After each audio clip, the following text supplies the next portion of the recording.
والله يحب الصابرين. والله يحب الصابرين.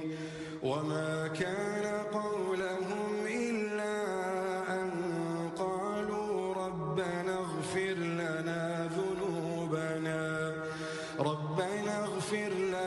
ذنوبنا وإسرافنا في